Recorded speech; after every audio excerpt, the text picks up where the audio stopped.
I'm just a lazy video gamer, even too lazy to make a new intro. Hello out there in video land, it's me again, the Lazy Video Gamer, and welcome to the 5th season of the Lazy Video Gamer Show. I hope you enjoyed this year with me as well. I have for a long time in mind to do a special episode about a certain game that I enjoyed back then very much, and nowadays even more. Yeah, it has nothing to do with Sonic Jam. Okay, one thing in common, it's a Sega game, but you already could guess that. Yeah, let's jump in. Crazy Taxi hits first arcade, but I remember it the most for the Sega Dreamcast. If I'm honest, I ignored it in the arcades. Hey, come on over, have some fun with Crazy Taxi. We don't get the machine here, but when it hits the Dreamcast, it was such a big impact. Now I just wanna adjust the in-game music, cause it features music from Offspring and Bad Religion in the original version, and those are of course under copyright. So yeah, it's hard to show how cool this concept works. Being a reckless taxi driver with reckless cool music, but I try it for you. You can choose between 4 different characters.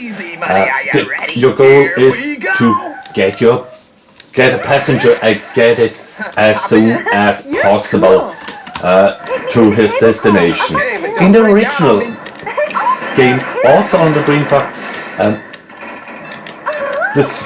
the sources from the arcade were very strong here, so there is product placement everywhere. You don't go to just a clothing shop, you don't just go to a French fry, street food restaurant. You go to certain brands in the original. Yeah, this feature was later taken out, the contracts run out, or yeah, I'm not quite sure what is the reason for that, but it works as well. So, as I mentioned, you are a reckless taxi driver and you don't care about traffic rules. You also get tipping for risky maneuvers, so it makes a lot of fun. It still holds up till today when it comes to the graphical standing point. Voice samples are really good, and the graphic is fluid, it runs in a good frame rate, so yeah, it makes a lot of fun. Later the game, when the Dreamcast was dead, it was ported as well to the PlayStation 2 and the GameCube. What you see here is the PlayStation portable version, and it features also the on Dreamcast available sequel Crazy Taxi 2, but I focus on Crazy Taxi 1 in this episode. I like it the most of the series. It is in the gameplay engine a little bit more easier. I come to that point later. But what is still intact and still here is of course cool music. The whole engine of the game the tipping system, all what you expecting in this fantastic game. Well, it wasn't the only conversion to other systems when Sega went out the console market. So for myself, it was a little bit a surprise, but a good surprise that it was brought us from THQ and Hitmaker, of course, to, believe it or not, but you maybe already know this, to the Game Boy Advance. Now, the Dreamcast was strong. The PlayStation 2 was a little bit weaker, but still strong. The PlayStation Portable was a portable PlayStation 1.5, but the Game Boy Advance was just a little tiny bit pimped up Super Nintendo. So it surprised me when it came to this system. And you see, it had some downgrades even on those, almost still images. Has this crunchy sound, has, let me say, punk rock sound in it, the style of punk rock, but not the official songs from the original.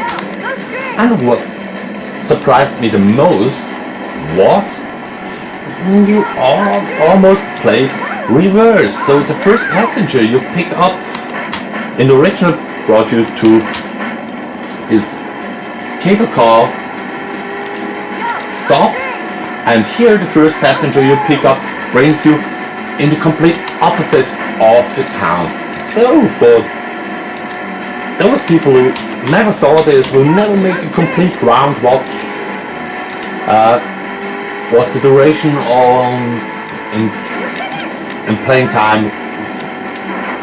15 minutes, 20 minutes, or something like that. You saw the other side of the town. When it comes, to the graphic, it's decent for Game Boy Advance. The gameplay itself, it struggles with the frame rate, but it worked back then for me. What is funny is there are only 3 different car types in this game: the blue, the red one, and this ambulances. But I said it, and I will say it maybe once more, it worked. Now, I mentioned that the game was, of course, blessed with a sequel. That's a common thing with things that are successful in the first place. Crazy Taxi 2 already also released on the Dreamcast. Featured for different characters. Instead of a San Francisco inspired city, it features 2 variations of a New York inspired city. I almost forgot to mention that only in arcade Crazy Taxi has only one city, and in every other conversion it features the original game mode and a bigger, different variation of San Francisco as well. So, what is the big difference in Crazy Taxi 2 is you had a button to jump. A big new feature. You could pick up passengers' moves. 2 passengers, 3 passengers, or even 4 passengers, and you had only this one time limit to bring back to the destination. Nowadays, you can play this game with a different soundtrack on the PlayStation 3. It is still available in the shop when I checked it the last time.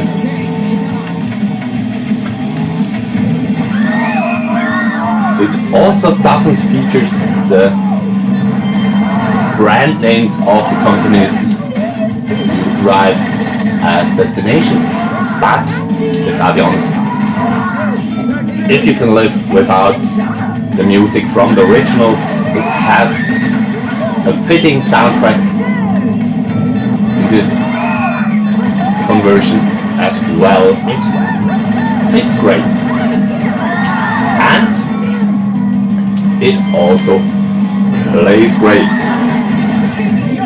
I played it last year a lot when I modded my A1 up for PlayStation 3 and racing wheel, so it is awesome.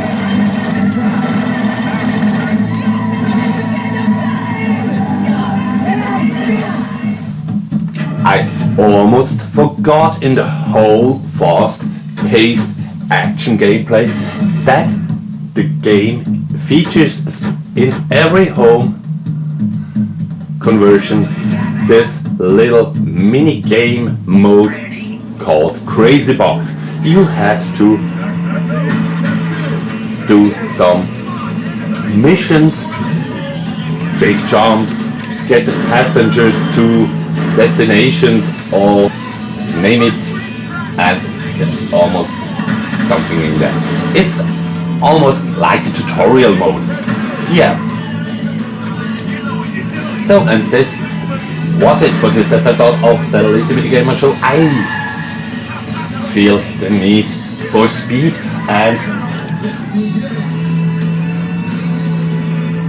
the will to catch some tippings as well. So, hope to see you soon. Have a fantastic rest of Sunday, a fantastic week. Don't forget, the game is never over, and welcome to the next level.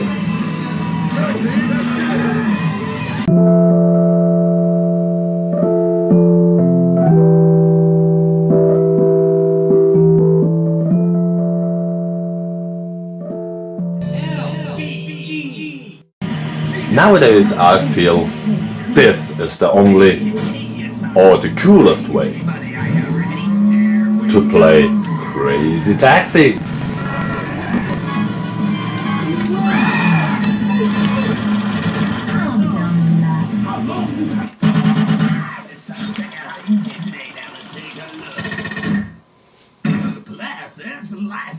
Man, that was amazing driving. I'm sure you're gonna come by and show it to me again sometime, right?